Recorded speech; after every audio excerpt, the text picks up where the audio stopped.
gozo, un placer estar nuevamente con ustedes. Creo que la alabanza fue de bendición para todos, ¿verdad? Nos conectamos con Dios, con el Señor, con su presencia, y esa es una de las bendiciones de poder llegar temprano y poder participar de la alabanza, y poder conectarnos con nuestro Dios. Nuestro pastor la semana pasada nos compartió un mensaje acerca de la de la crucifixión de Jesucristo. Fue de mucha bendición, vimos muchas cosas, aprendimos 17 formas como el hombre denigró a Jesucristo. Lo maltrató psicológicamente y físicamente hasta llegar a la cruz. Pero qué glorioso el entender que esa cruz se volvió salvación para el hombre, para todos nosotros. Voy a hacer un poquito para adelante, los veo muy lejos.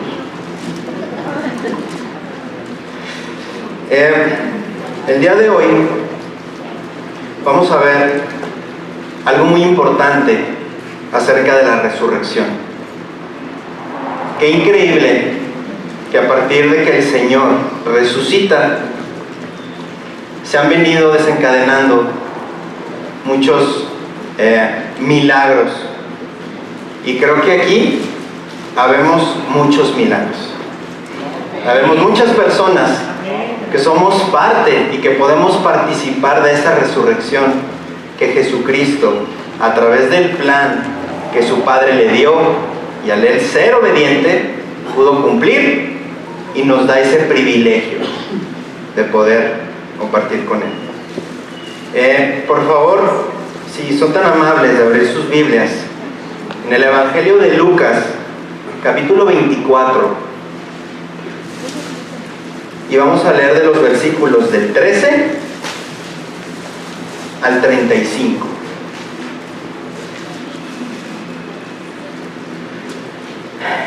La palabra de Dios dice: y he aquí, dos de ellos iban en el mismo día a una aldea llamada Emaús, que estaba a 60 estadios de Jerusalén, e iban hablando entre sí de todas aquellas cosas que habían acontecido. Sucedió que mientras hablaban y discutían entre sí, Jesús mismo se acercó y caminaba con ellos. Mas los ojos de ellos estaban velados para que no le conociesen. Y les dijo: ¿qué pláticas son estas que tenéis entre vosotros mientras camináis, y por qué estáis tristes? Respondiendo uno de ellos, que se llamaba Cleofas, le dijo: ¿eres tú el único forastero en Jerusalén que no has sabido las cosas que en ella han acontecido en estos días?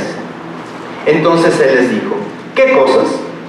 Y ellos le dijeron: de Jesús Nazareno, que fue varón profeta, poderoso en obra y en palabra, delante de Dios y de todo el pueblo. Y cómo le entregaron los principales sacerdotes y nuestros gobernantes a sentencia de muerte, y le crucificaron. Pero nosotros esperábamos que Él era el que había de redimir a Israel. Y ahora, además de todo esto, hoy es el tercer día que esto ha acontecido. Aunque también nos han asombrado unas mujeres de entre nosotros, las que antes del día fueron al sepulcro, y como no hallaron su cuerpo, vinieron diciendo que también habían visto visión de ángeles, quienes dijeron que Él vive. Y fueron algunos de los nuestros al sepulcro, y hallaron así como las mujeres habían dicho, pero a Él no le vieron. Entonces Él les dijo: oh insensatos y tardos de corazón, para creer todo lo que los profetas han dicho. ¿No era necesario que el Cristo padeciera estas cosas y que entrara en su gloria? Y comenzando desde Moisés y siguiendo por todos los profetas, les declaraba en todas las escrituras lo que de él decían. Llegaron a la aldea donde iban, y él hizo como que iba más lejos. Mas ellos le obligaron a quedarse, diciendo: quédate con nosotros, porque se hace tarde, y el día ya ha declinado. Entró pues a quedarse con ellos. Y aconteció que, estando sentado con ellos a la mesa, tomó el pan y lo bendijo, lo partió y les dio. Entonces les fueron abiertos los ojos y le reconocieron, mas él desapareció de su vista. Y se decían el uno al otro: ¿no ardía en nuestro corazón en nosotros mientras nos hablaba en el camino y cuando nos abría las escrituras? Y levantándose en la misma hora, volvieron a Jerusalén y hallaron a los 11 reunidos y a los que estaban con ellos, que decían: ha resucitado el Señor verdaderamente y ha aparecido a Simón. Entonces ellos contaban las cosas que les habían acontecido en el camino y cómo le habían reconocido al partir el pan. Vamos a orar. Bendito Padre, queremos pedirte que en esta tarde tú nos guías, Señor, en esta parte de la Escritura, que a través de este texto que escribió Lucas, nosotros podamos entender lo que tú quisiste escribir, que realmente sea de bendición para nosotros, que produzca un cambio en nuestro corazón, que nos lleve a entender quién es Cristo, el por qué murió y por qué vive. Te lo pedimos por la sangre de tu Hijo. Amén. Para empezar, quiero empezar con una pequeña historia. Dice: cuando la época del telégrafo era el método más rápido para difundir un mensaje a larga distancia, un joven solicitó trabajo como operador de código Morse. Él leyó un anuncio en el periódico y se dirigió a la dirección de la oficina que estaba en la lista. Cuando llegó, entró en una oficina grande que estaba ocupada por un gran número de personas y había un gran bullicio, incluyendo el sonido del telégrafo en el fondo. Un letrero en la mesa de la recepcionista leía así: los que busquen empleo, favor de llenar la aplicación aquí debajo y tome asiento hasta que sea llamado. El joven completó su aplicación y se sentó al lado de otros 7 candidatos que estaban esperando. Después de unos minutos, el joven se paró, atravesó la habitación, abrió la puerta de la oficina del director y entró. Los otros 7 candidatos se quedaron sorprendidos al ver esto y comenzaron a murmurar entre ellos que el joven pronto sería echado de la oficina del director, ya que no le habían llamado. Sin embargo, 2 minutos más tarde salió el director de la oficina y les dijo que todos se podían ir y que la plaza de empleo vacante había sido llenada. Todos los candidatos pronto protestaron y uno de ellos dijo: espera un minuto, yo no entiendo. Él fue el último en llegar, entró en su oficina sin ser llamado y usted no estuvo ni 2 minutos con él antes de darle el empleo. Y nosotros que hemos estado aquí esperando por un largo tiempo, ni siquiera nos permites una entrevista. Esto es una injusticia, dijo esta persona.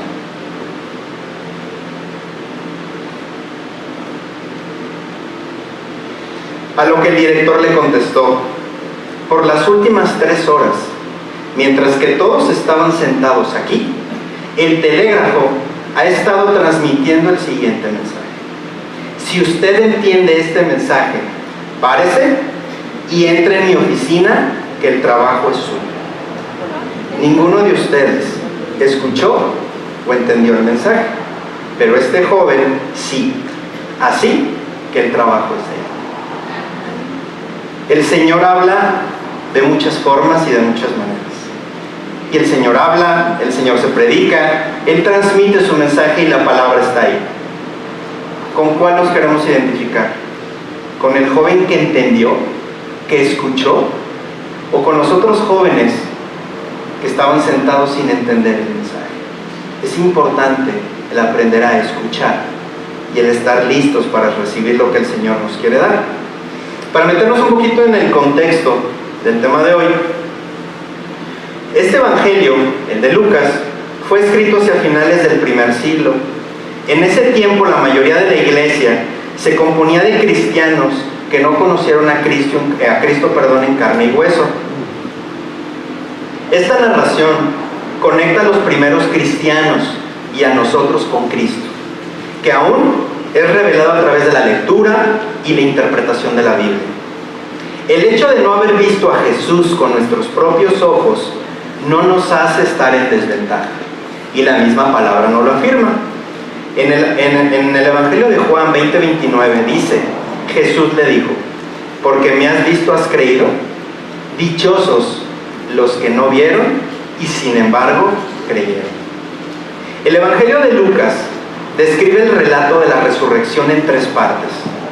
La resurrección de Jesús, que hemos escuchado mucho, hemos visto películas de todo ese proceso después de la cruz, hasta que Él resucita. Después, los caminantes de Emaús, y cuando Jesús se aparece a sus discípulos reunidos. Nosotros nos centraremos el día de hoy en la segunda parte, que son los caminantes de Emaús. Jesús había muerto. Jerusalén estaba llena de visitantes, de peregrinos, con motivo de la Pascua judía, que celebraba el éxodo del pueblo de Israel de Egipto. Las buenas nuevas de Jesús, su ministerio, lo que Jesús había prometido, se estaba cumpliendo, pero nadie cree ni entiende lo que está pasando, tal y como también Él mismo lo predicó. Juan 13:7 dice: respondió Jesús y le dijo, lo que yo hago tú no lo comprendes ahora, mas lo entenderás después. Nadie creía en la resurrección de Jesús y muchos huyen a diferentes ciudades o aldeas, bien por miedo o por decepción. Es importante hacer notar que todas las apariciones de la resurrección de Jesús que están escritas en la Biblia toman lugar cerca de Jerusalén de una manera muy estratégica, a varios de sus seguidores y discípulos, como lo veremos un poco más adelante. La desaparición de Jesús de Nazaret tuvo un sentido de paz personal y de victoria a sus enemigos. Es por esto que esta noticia se esparció como fuego. El rumor de que Jesús está vivo es algo que sus apóstoles y discípulos y seguidores desean, pero también algo que les cuesta creer. La muerte de Jesús era definitiva. Entonces, el pasaje en los versículos del 13 al 14, y aquí 2 de ellos iban el mismo día a una aldea llamada Emaús, que estaba a 60 estadios de Jerusalén, e iban hablando entre sí de aquellas cosas que habían acontecido. Ok, entonces, vamos a ir viendo pequeños grupos de versículos para ir entendiendo un poquito más. El mismo día se refiere al primer día de la semana, que es el domingo. Esta es en la tarde de la Pascua, solo horas después de que Jesús resucitara de la muerte. Entonces, el mismo día en que encuentran el sepulcro vacío y reciben la noticia de la resurrección de Jesús, sucede esto de Emaús. El evangelista nos cuenta que este domingo las mujeres vieron a 2 hombres en vestidos resplandecientes y corrieron a donde se hallaban ocultos los discípulos para decirles que habían hallado la tumba vacía. El mismo texto también nos dice que Pedro corrió y vio la tumba vacía. 2 de ellos se refiere a todos los demás que estaban con los 11 discípulos. Podemos entender que estaban los 11 discípulos, Judas ya no estaba, por lo que ya sabemos, pero había más discípulos, había más seguidores que estaban congregados con los discípulos. Entonces, estos 2 personajes que son parte de nuestro texto estaban dentro de este grupo. Sabemos que Emaús estaba a 11 kilómetros de Jerusalén. A pie, ese camino dura un poco más de 2 horas.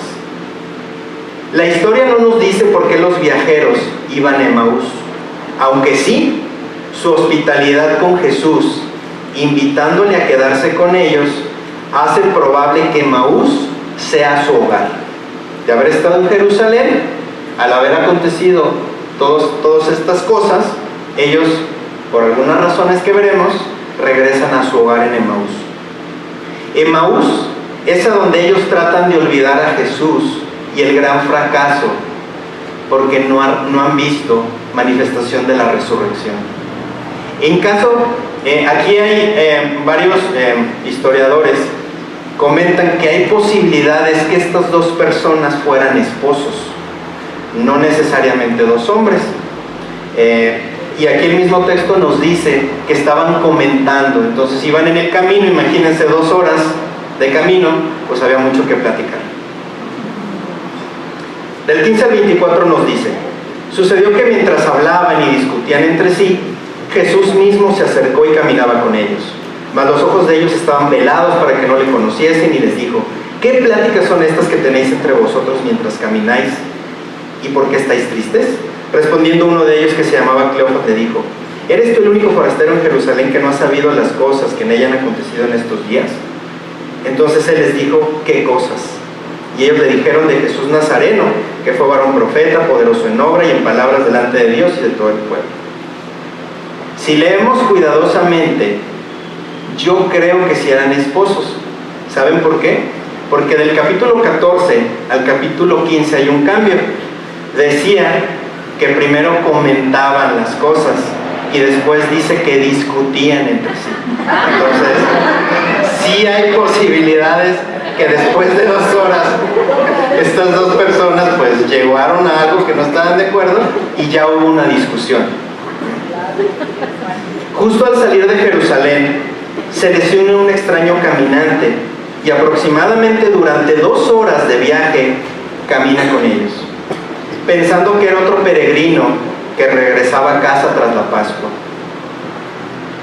El problema no es que la apariencia de Jesús haya cambiado o que los discípulos de Emaús estén distraídos. Probablemente nuestra lógica pudiera sonar un poco extraño que no lo reconocieran.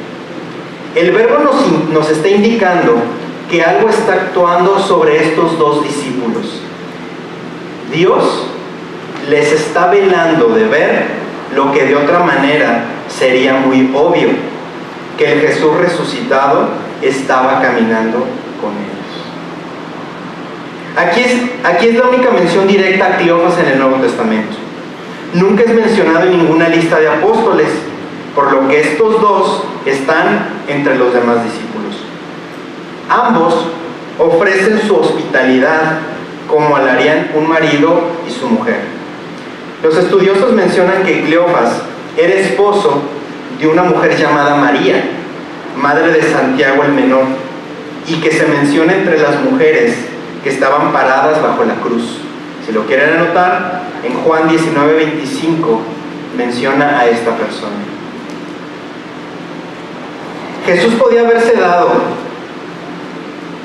a conocer al instante, pero no lo hizo.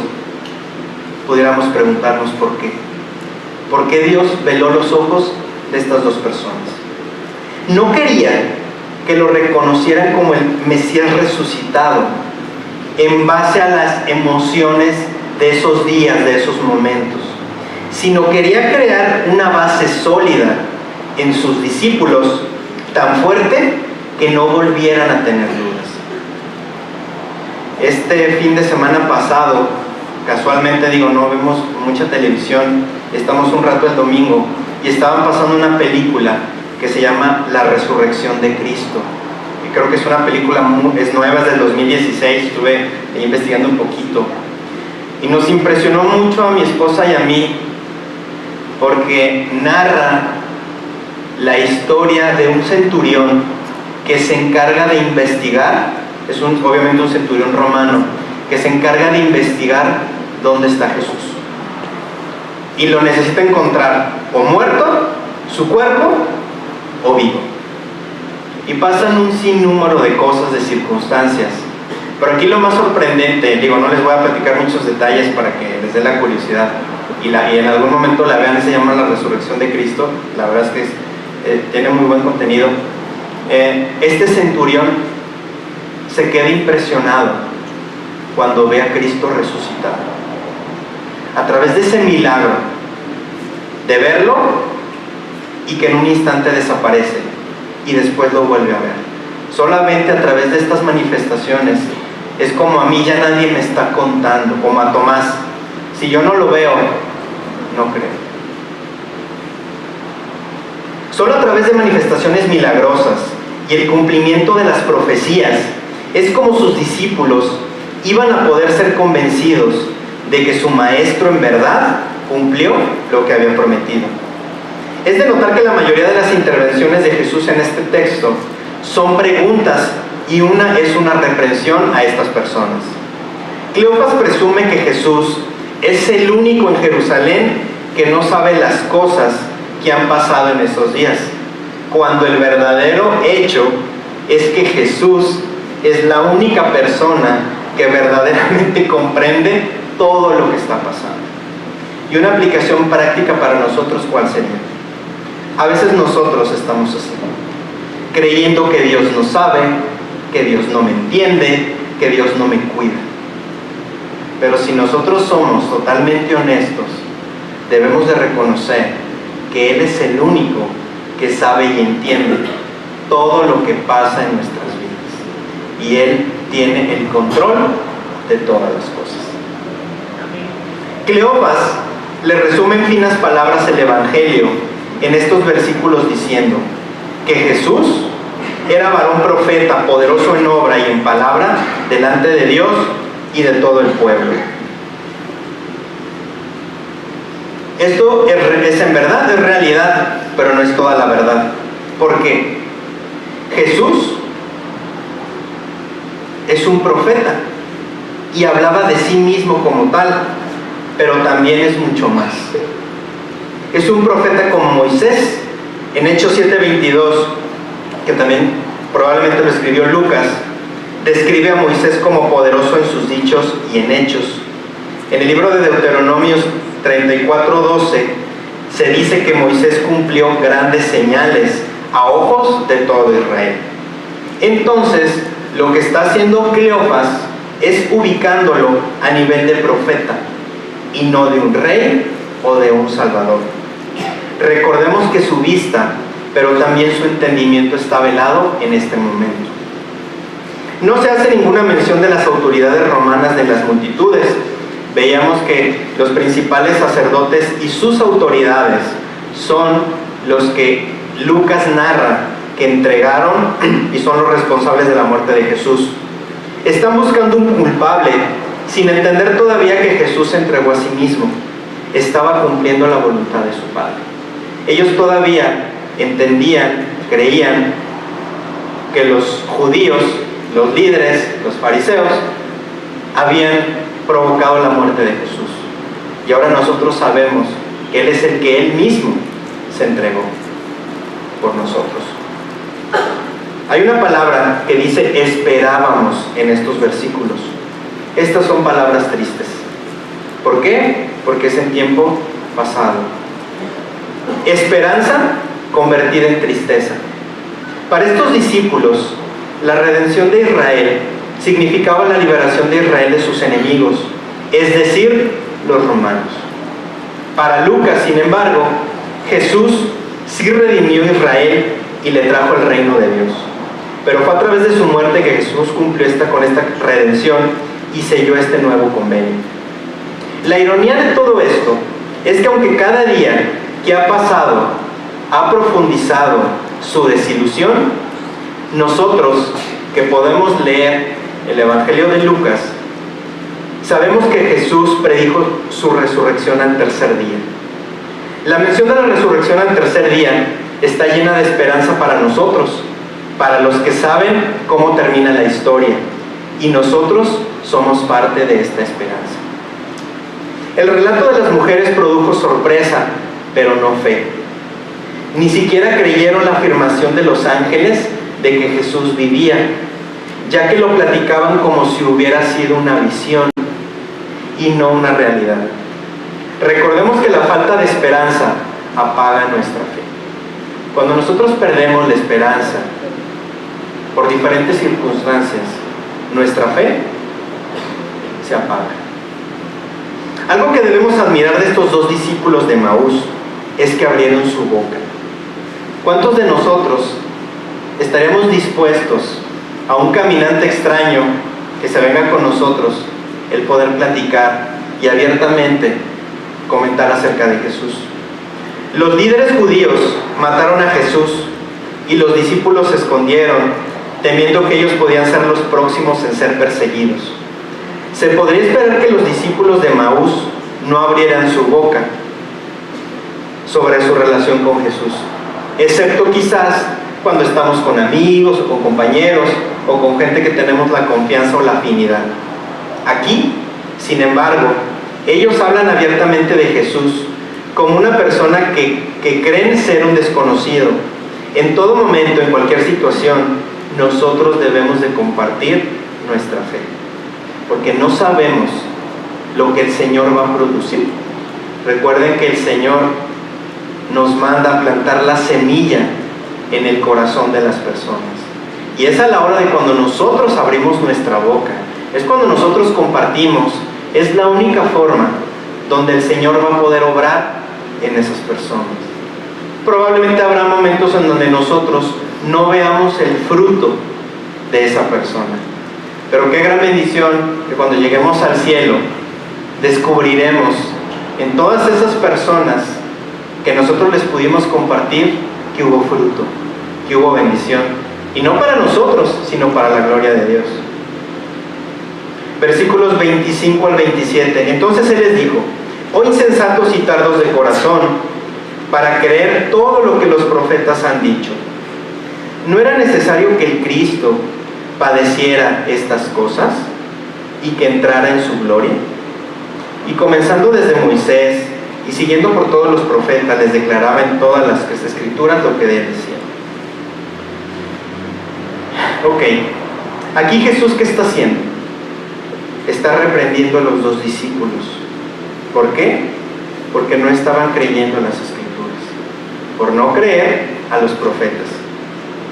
Los profetas señalaron el ministerio de Jesús, su sufrimiento, su muerte y su resurrección. Lucas misma considera que las escrituras son suficientes para la generación de la fe. Si me acompañan por favor en sus Biblias, capítulo de Lucas, capítulo 16, versículo 31.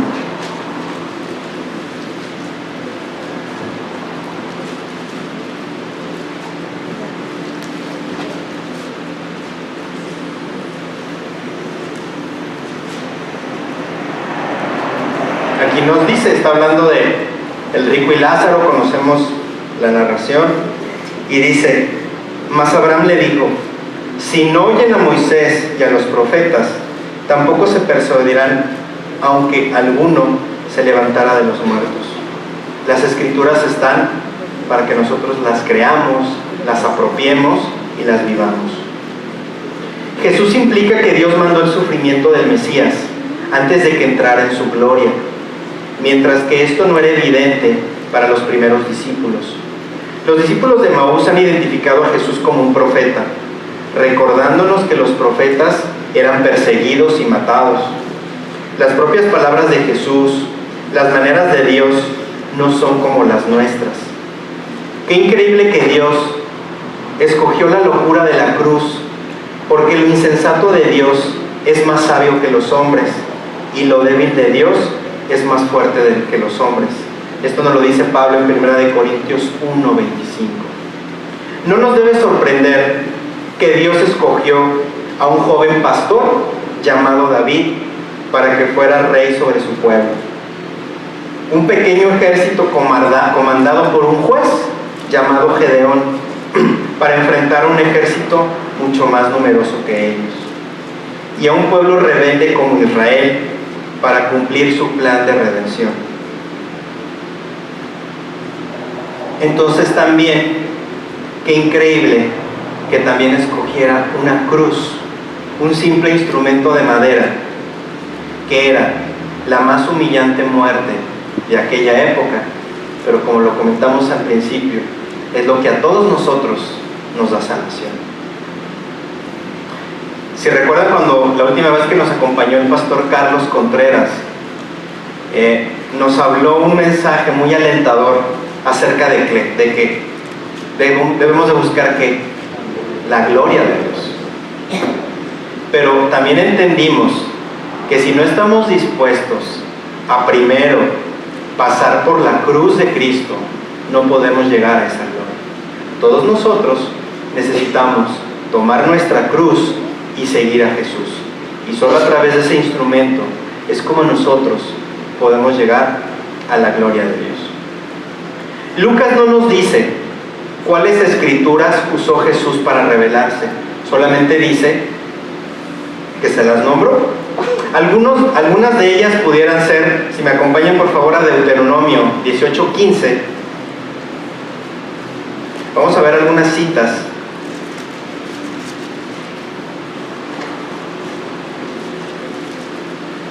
Deuteronomio 18:15. Profeta del medio de ti, de tus hermanos, como yo, te levantará Jehová tu Dios. A él oiréis. Desde el Pentateuco, de este último libro, nos está mencionando que se levantará alguien y que lo debemos escuchar. Vamos a Salmos 118, 21 al 23.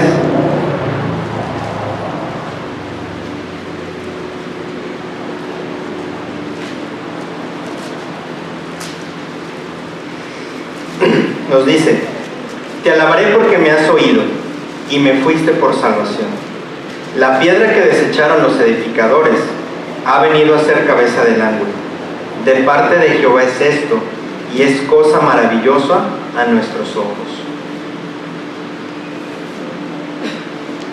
Esa piedra sobre que está fundamentada la iglesia es Cristo. Daniel 7, del 13 al 14,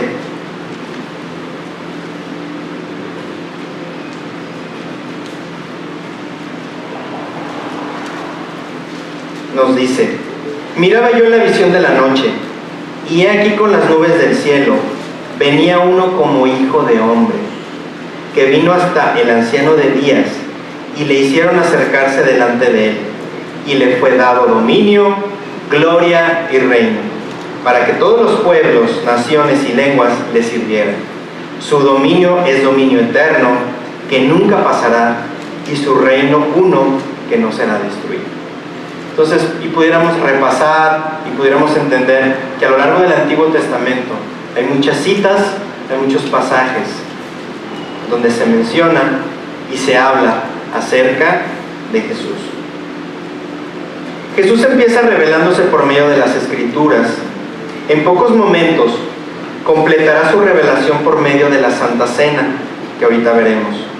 Cristo todavía continúa revelándose a través de la palabra y este sacramento que celebramos cada mes en nuestra iglesia. ¿Por qué creen que celebramos cada mes la Santa Cena? Hay iglesias que la celebran una vez por semana, otros como nosotros una vez al mes, y entre otro tipo de frecuencias. Necesitamos recordar a Jesús, su sacrificio, su muerte, su crucifixión, su resurrección. Nos pudiéramos preguntar si Jesús explícitamente conectó el sufrimiento y muerte de los profetas con su propio sufrimiento y muerte.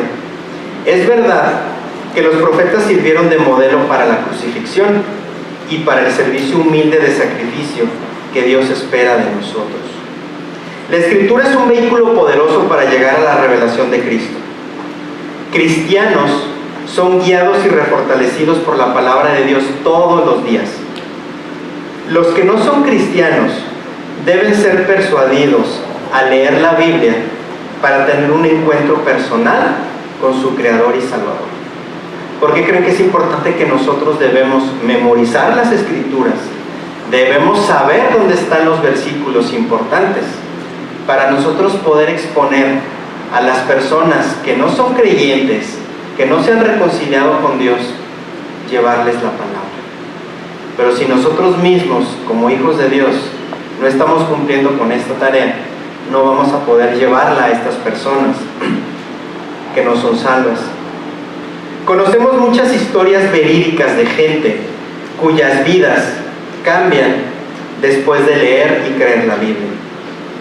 Los cristianos le damos a la Biblia un lugar importante porque testifica poderosamente de este Cristo crucificado y resucitado.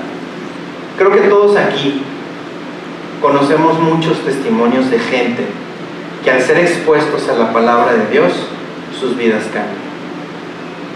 Sus vidas son transformadas. Y creo que obviamente los primeros somos nosotros mismos.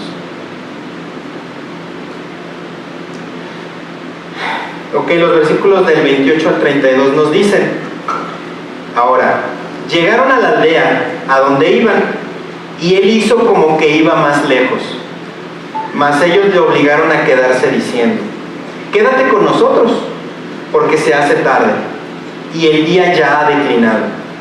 Entró pues a quedarse con ellos, y aconteció que estando sentado con ellos a la mesa, tomó el pan, y lo bendijo, y lo partió, y les dio. Entonces les fueron abiertos los ojos, y le reconocieron, mas él desapareció de su vista. Y se decían el uno al otro: ¿no ardía nuestro corazón en nosotros mientras nos hablaba en el camino y cuando nos abría las Escrituras? Esto suena como si los discípulos de Emaús han llegado a su casa. Jesús se adelanta para dejarles. La costumbre decía que ellos inviten a Jesús a cenar, y la misma costumbre decía que Jesús se niegue hasta que ellos no le insistan. Entonces digamos que esta es una como cuando nosotros estamos con alguien de mucha confianza o algo, y que le dices, bueno, pues muchas gracias, ya me voy, y por dentro que me invito a cenar, que me invito a los tacos, algo así. Era algo donde Jesús, él hizo como que se iba, pero realmente lo que quería era quedarse. Pero él quería que ellos expusieran ese deseo de que este extraño permaneciera con ellos. Esta historia se parece a la historia de la aparición de los ángeles a Abraham y a Sara en Mamre. Si quieren anotar la cita, después la pueden leer. Es Génesis 18, del 1 al 15. Y pudieran encontrar algunas similitudes, se los dejamos de tarea. En ambas historias, los anfitriones fallan en reconocer el significado de sus huéspedes.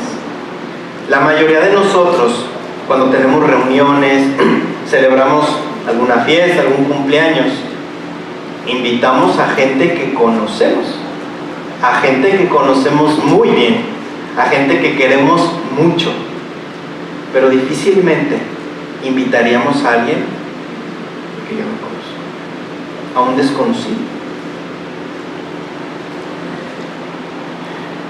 En ambas historias, la hospitalidad les dirige a revelación y a bendición. Hebreos 13:2 nos dice: no os olvidéis de la hospitalidad, porque por ella algunos, sin saberlo, hospedaron ángeles. A veces nuestras acciones no sabemos qué consecuencias van a traer detrás. Ellos invitaron al Salvador a quedarse en su casa. Abraham y Sara invitaron a hospedarse a estos dos ángeles y obviamente a un Jesús que no está de lleno identificado, pero lo podemos entender así. Y ellos recibieron revelación de parte de Dios y recibieron bendición de parte de Dios. Estas son casi las mismas palabras que Lucas usó para describir las acciones de Jesús durante la última cena. Si se fijan en el versículo 29, mas ellos lo vieron a quedarse con ellos porque hace tarde el día declinado. Entró pues a quedarse con ellos, y aconteció que estando sentados con ellos a la mesa, tomó el pan, lo bendijo, lo partió y les dio. Si se fijan, son 4 verbos, 4 acciones que el Señor Jesús realizó en este momento. Es hacer notorio que Jesús cumplió estas mismas acciones al alimentar a las 5,000 personas. En el libro de Lucas, por favor, vamos a verlo. Lucas 9, versículos del 12 al 17.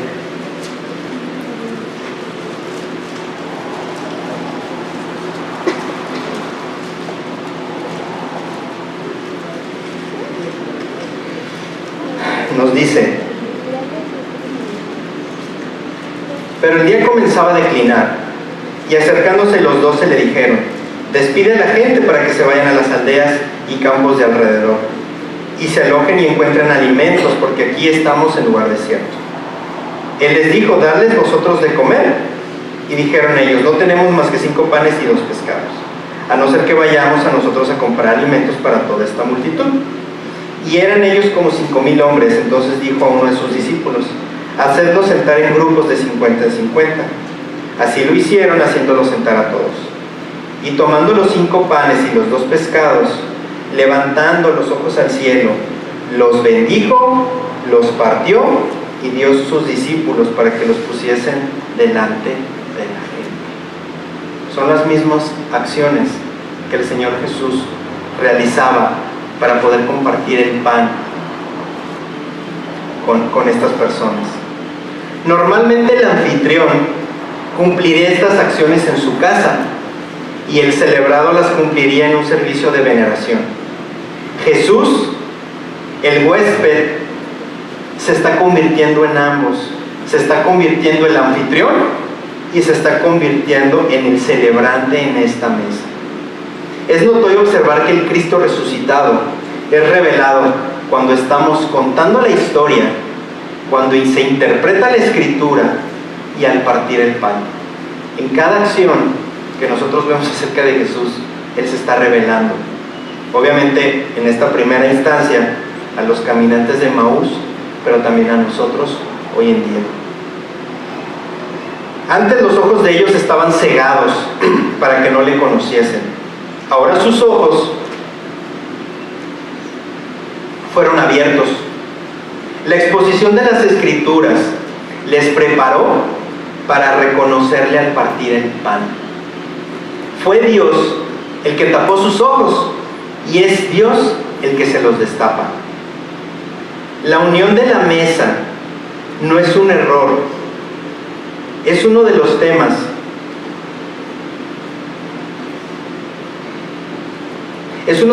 principales del libro de Lucas.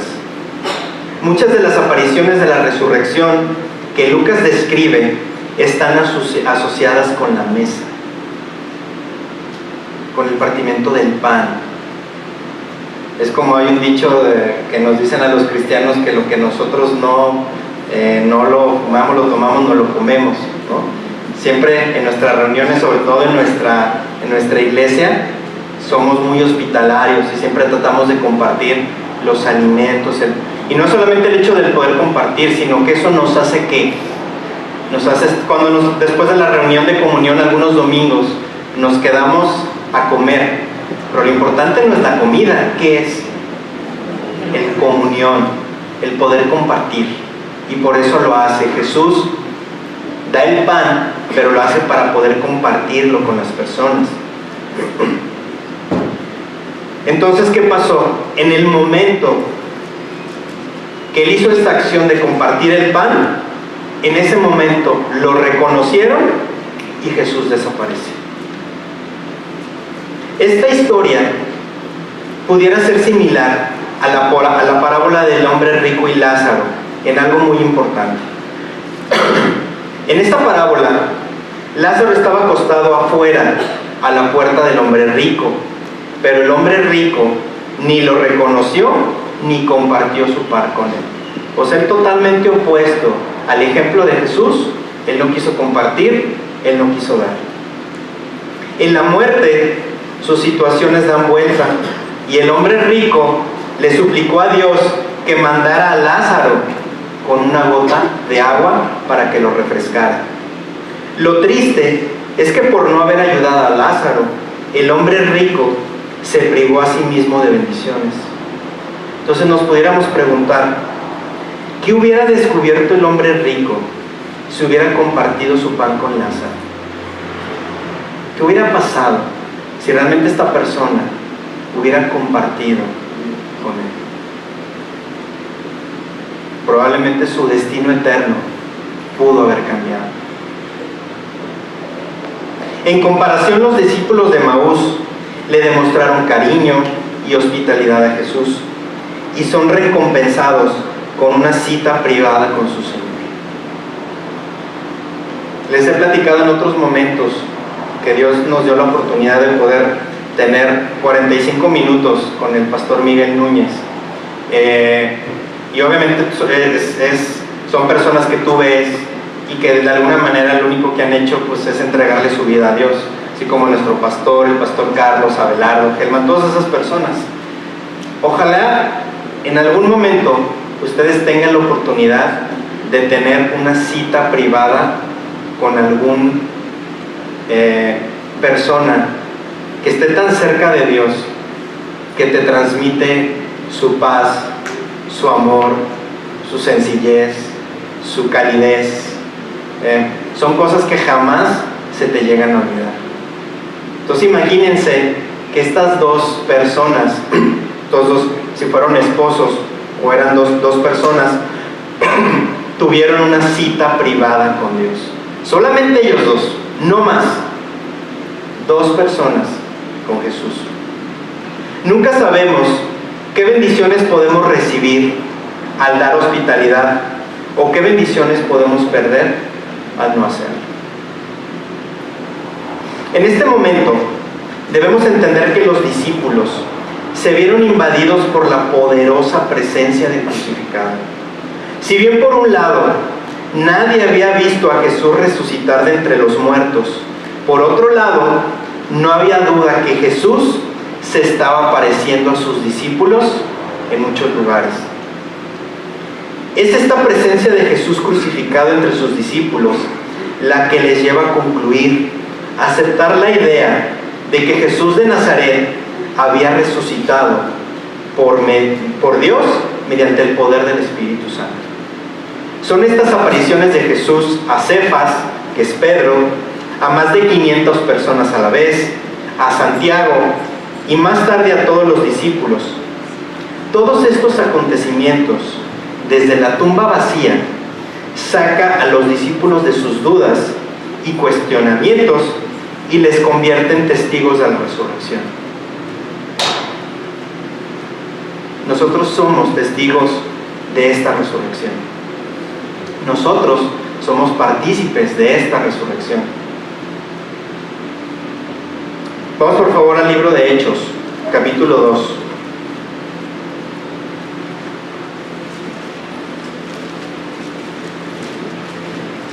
Versículo 32.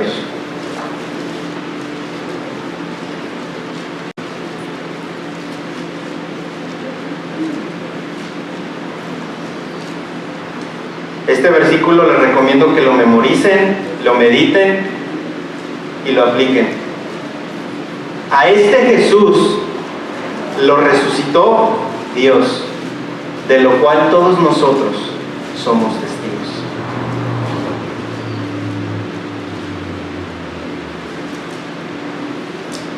Si Jesús resucitó, es porque la muerte no le pudo retener, porque el sepulcro no pudo mantenerlo cautivo. Vista desde la fe, la cruz ya no solo significa un juicio injusto, y una condena indebida. Vista desde la fe, la cruz marca el momento de nuestra salvación.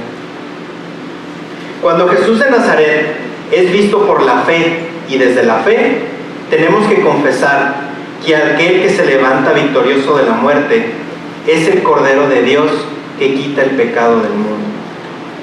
Aceptar la resurrección de Jesús como un hecho indudable es entender que Dios ha constituido Señor y Cristo a este a quien vosotros habéis crucificado. El Jesús que se ve desde la fe es Jesús el Cristo, declarado Hijo de Dios con poder. Es el Señor y Salvador del mundo.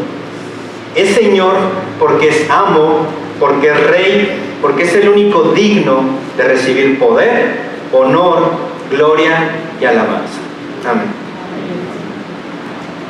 En una palabra, aceptar el hecho de la resurrección tiene como consecuencia práctica para todos nosotros aceptar a Jesús el Cristo como dueño y Señor de nuestras propias vidas. ¿Qué más necesitamos? Jesús cumplió todo lo que Él tenía que cumplir. Y a veces nosotros, con nuestras vidas, con nuestros problemas, se nos olvida la gloria de la cruz que tantas veces hemos cantado y que Él vive hoy para nosotros. En ese momento estos dos discípulos no comprendieron lo que estaba pasando, pero Jesús les estaba preparando para la revelación que vendría con el compartir el pan. La parte esencial de este mensaje para nosotros, como iglesia, es la necesidad de recuperar el fuego en nuestro corazón por Cristo, su palabra y su misión. 3 elementos muy palpables en esta narración. ¿Cómo se cambia de la frialdad espiritual al fuego espiritual? ¿Cómo regresamos del camino de la desilusión al camino de la esperanza? ¿Cuántos de nosotros estamos así?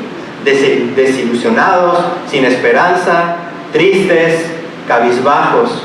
¿Qué necesitamos para cambiar a ese fuego espiritual que arde en nuestros corazones? Por favor, vamos al libro de Jeremías.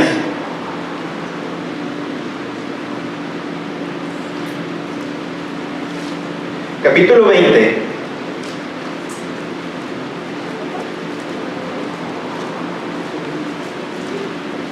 Versículos del 8 al 9.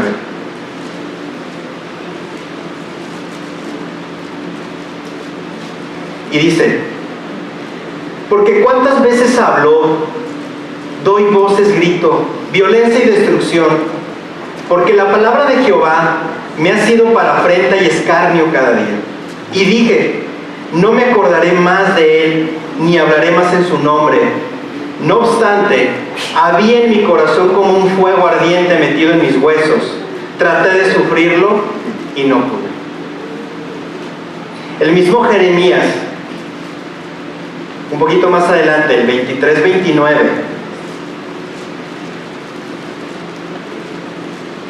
nos dice: ¿no es mi palabra como fuego, dice Jehová, y como martillo que quebranta la piedra?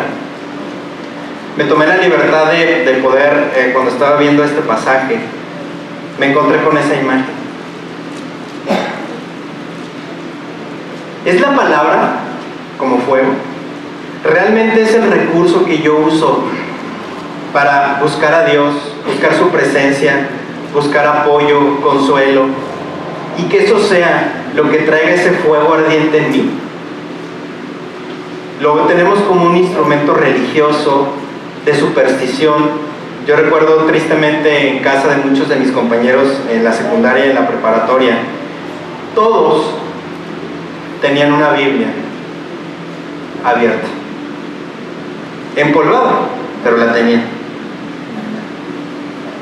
Obviamente no la usaban, no la leían, la tienen como un instrumento. Pero ¿es real? ¿Es realmente la forma en cómo va a quebrantar esas barreras que yo mismo tengo en mi interior? En muchos momentos nos topamos con cierto grado de desesperanza y de desilusión entre los creyentes de la iglesia. Miles de creyentes anhelan un nuevo mensaje, una resurrección de su mensaje y de su Señor. Muchos se están alejando de Jerusalén, el centro del mover de Dios, para ir a Emaús, una vida más normal y cotidiana. ¿Y por qué lo hacen? Porque Jerusalén para ellos ya no representa un lugar de esperanza. Y es que parece que Jesús ha desaparecido de Jerusalén. Ellos lo percibieron y por eso caminan hacia afuera, hacia lo normal, hacia lo cotidiano. ¿Cómo pasamos de un cristianismo cotidiano a un cristianismo ardiente? El pasaje nos lo dice, como Lucas lo dice mejor: la palabra arde, hace arder nuestro corazón. Son para aquellos que ya se cansaron de jugar a la religión oficial evangélica y quieren seguir a Jesucristo ya no como un forastero o un extraño, sino como el mismo Jesús resucitado, que despierta un fuego intenso en nuestro corazón, capaz de hacernos caminar y llevar el mensaje a pesar del cansancio y del peligro que representó regresar a Jerusalén desde Emaús en la misma noche que Jesús le abrió el entendimiento y el corazón a estas personas.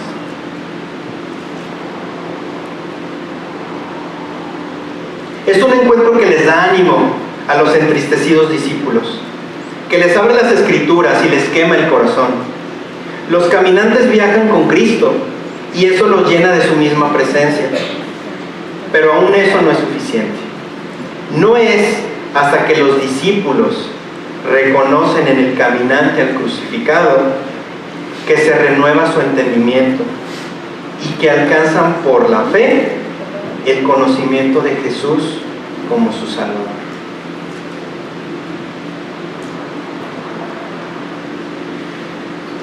De los versículos, para ir terminando, del 33 al 35, el texto nos dice: y levantándose en la misma hora, volvieron a Jerusalén y hallaron a los 11 reunidos y a los que estaban con ellos, que decían: ha resucitado el Señor verdaderamente y ha aparecido a Simón.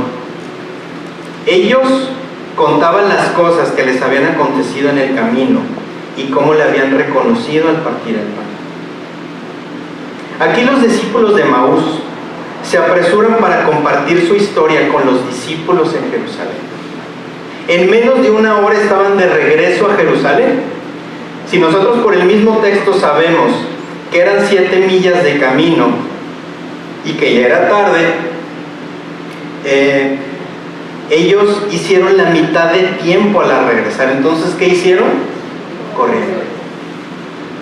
Imagínense en el momento de haber tenido este encuentro con el Señor, parte el pan, entienden que es el Jesús resucitado que ellos estaban esperando, desaparece. ¿Cuál fue su instinto? Vámonos de regreso a Jerusalén. Reconozco quién es Él y regreso al centro de la voluntad de Dios, que en ese momento era estar en Jerusalén. ¿Con quién? Con los discípulos. ¿Por qué? Porque no podían quedarse sin compartir las buenas noticias. Creo que todos hemos sido bendecidos cuando entre nosotros mismos platicamos, compartimos, y Dios de alguna manera me trae una revelación, me trae una bendición, y yo lo primero que hago es, lo quiero platicar con alguien, necesito compartirlo, porque eso es lo que da más fruto. Obviamente el hecho de que Dios me dé algo ya es una bendición en sí, pero algo de lo más impresionante que es compartirlo, porque entonces mi hermano, ¿qué pasa? Es bendecido junto conmigo, se goza junto conmigo. Una vez que los discípulos llegan a Jerusalén, encuentran a los 11 apóstoles y a sus compañeros discutiendo la aparición de Jesús a Pedro. Debemos preguntar por qué Lucas le presta atención especial a Simón. Pudiéramos preguntarnos, ¿por qué hace esa mención en particular que también se le apareció a Simón? ¿Qué hizo Pedro? Pasajes atrás. ¿Qué había hecho Pedro? Lo había negado. Él de manera explícita, con su boca, con su acción, negó a Cristo. Yo no lo conozco. Yo no sé quién es Él. Entonces Lucas le presta atención a Pedro. ¿Por qué? Es para indicar el arrepentimiento y la restitución de Simón después de haberle negado. Así, restituir a Simón no simplemente como un auténtico testigo de la resurrección, sino también como uno de los líderes de la comunidad de discípulos de Cristo. Nuevamente, está reconociendo en Pedro a ese líder que la iglesia temprana iba a necesitar para llevar el Evangelio. Los discípulos de Emaús comparten su testimonio solo con otros discípulos. En esta reunión comparten, hablan, habría una infinidad de cosas que compartir, te encuentras con muchas características, con detalles. Más adelante, después de haber recibido el poder de lo alto, expresarán su testimonio ante personas que no son creyentes. Por favor, vamos al libro de Hechos nuevamente, capítulo 1.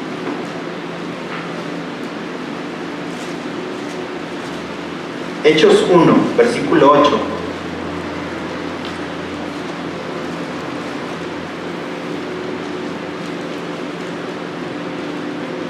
Y el mismo Señor Jesucristo nos dice: pero recibiréis poder cuando haya venido sobre vosotros el Espíritu Santo, y me seréis testigos en Jerusalén, en toda Judea, en Samaria y hasta lo último de la tierra. En este momento tienen la misión de poder compartir con todas las personas que no conocen acerca de Jesús. Así nosotros, hasta que reconozcamos a Jesús como resucitado, podremos llevar el mensaje de buenas nuevas a las personas. Hasta que entendamos el verdadero valor que tiene Jesús, es que lo vamos a poder compartir. Probablemente yo me he preguntado: ¿por qué no comparto de Jesús? ¿Por qué no comparto de mi fe? ¿Por qué me cuesta trabajo hablar? Una cuestión pudiera ser que no es valioso.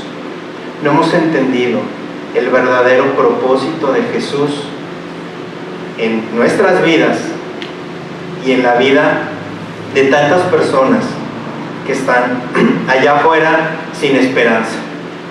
Si a veces nosotros, como hijos de Dios, a veces nos sentimos sin esperanza, imagínense los que verdaderamente no tienen esperanza, cómo se deben de sentir, cómo deben de estar.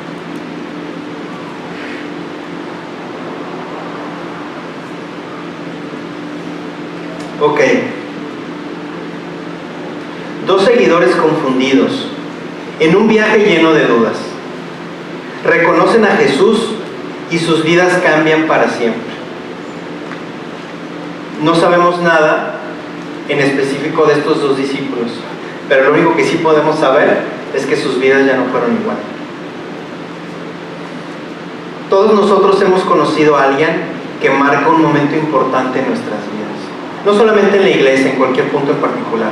Probablemente algún maestro. Nosotros teníamos un maestro de matemáticas.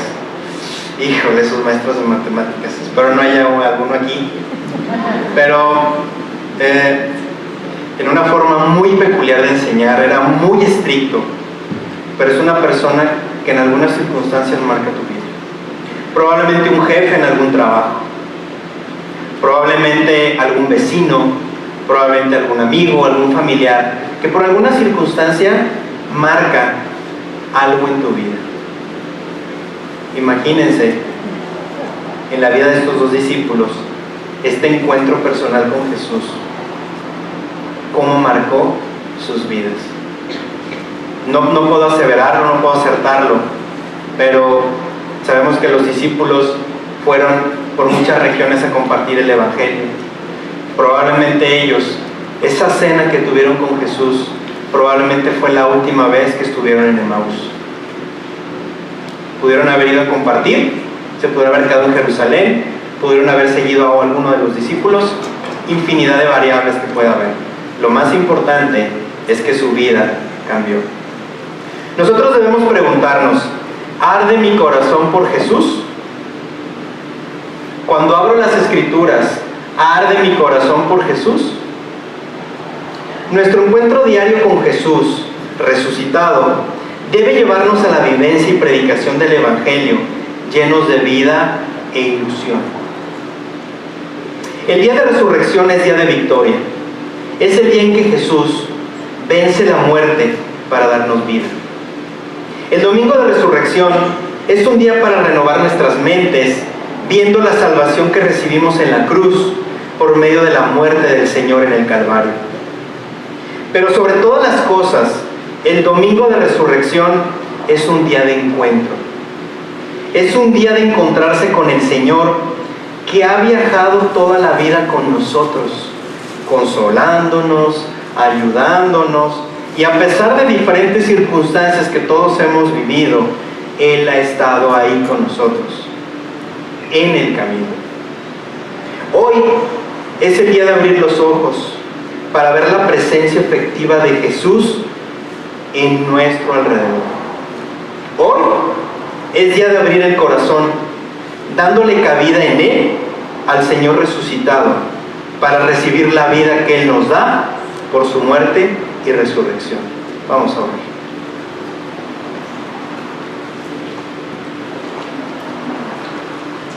Bendito Padre, esta tarde venimos ante ti humillados. Reconocemos, Señor, que estamos lejos de ti, que nuestro corazón no arde para poder buscarte todos los días y reconocer que eres nuestro Señor y Salvador. Probablemente con nuestra boca podemos decir muchas frases, muchas palabras, pero nuestras acciones revelan que nuestro corazón está lejos de ti.